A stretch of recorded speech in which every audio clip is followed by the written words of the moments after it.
The shooting of Congress lady Gabrielle Giffords, it's a sad commentary on what's happening in society today. We have individuals who are inciting, though innocently, um, situations that nobody knows how to morph and how it will distort and what are the consequences. I recall GlennBeck. His formula for the future is gun, God, and gold. So that I think that we have an alliteration here: guns, God, gold, Glenn, and Gifford.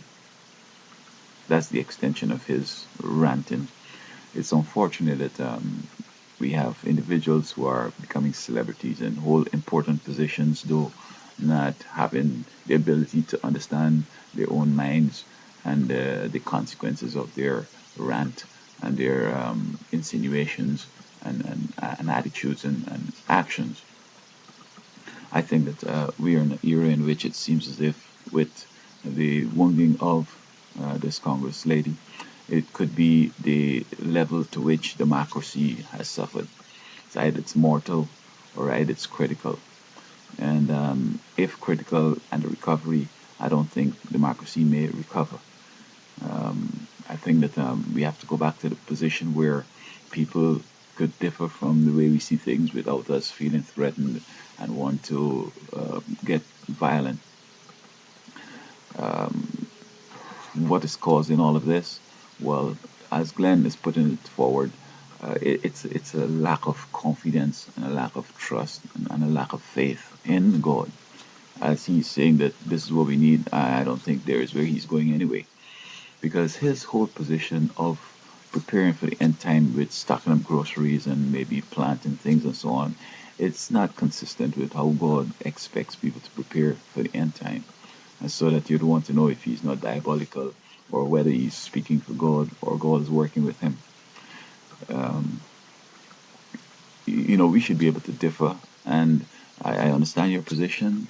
You understand mine. And we just shake hands and go our way. You don't have to beat me down to accept yours, nor do I have to castigate you to accept mine.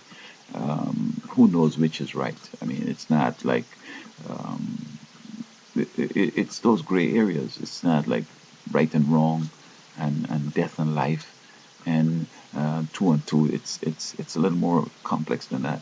And while I might think that my ideas are powerful and will solve the problems, who knows? Maybe somebody else has one that isn't as flamboyant or as well articulated, but still, that also is a viable alternative. So I believe that we need to come to the place where we can accept this democracy in which, when you lose, you just support the winner and just move on and wait until the next season for campaigning again, a competent campaign. I know that many third world countries, Latin America, and other parts of the world, there is a strategy like this.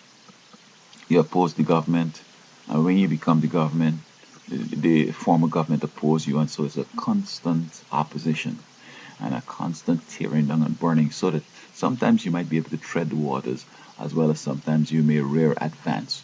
Instead of staying stationary or going forward, you're just going backwards.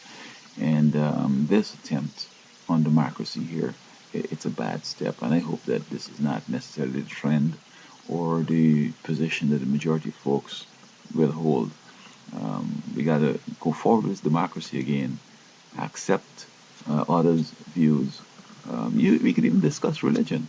You don't have to accept mine or accept yours, but at least I listen to what you have to say. You listen to mine respectfully. And then, we go our way, we think about it, and if it's anything that we want to adapt, we go ahead and change and move forward. But to bring in violence to achieve any aim, it's kind of antithetical of democracy.